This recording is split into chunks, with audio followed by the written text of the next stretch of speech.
So yeah, he's spending time with family.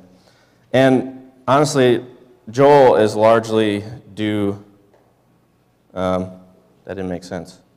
It's largely due to Joel that I'm up here today. He's been with me through the journey I've been walking over the last couple of years, and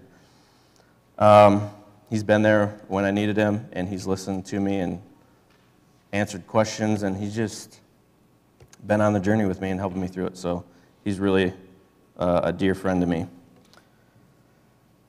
And when I was going through this message, and I wrote it all out, and then I didn't like it, so I wrote it all out again. And through all of that, I couldn't come up with a title for the message. So you can title it whatever you want, I guess. The message is going to be about suffering, so that's why I want you to remember the goofy part of me, because suffering's not goofy.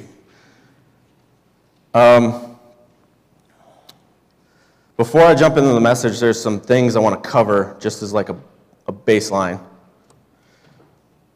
First of all, it's clear to me, I don't like this water up here.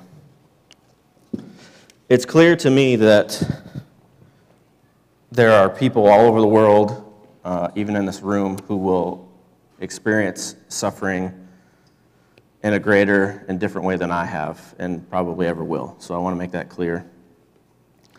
But at the same time, I believe that everybody's worst thing is their worst thing. And it's not my job to criticize or judge it or compare my suffering with their suffering. Does that make sense? When it comes to other people's suffering, I believe it's my job and our job to give myself to that suffering in any way I can, whether it's with money or food or goods, time or energy. It's my job to allow the person to mourn and process through their suffering in their own way.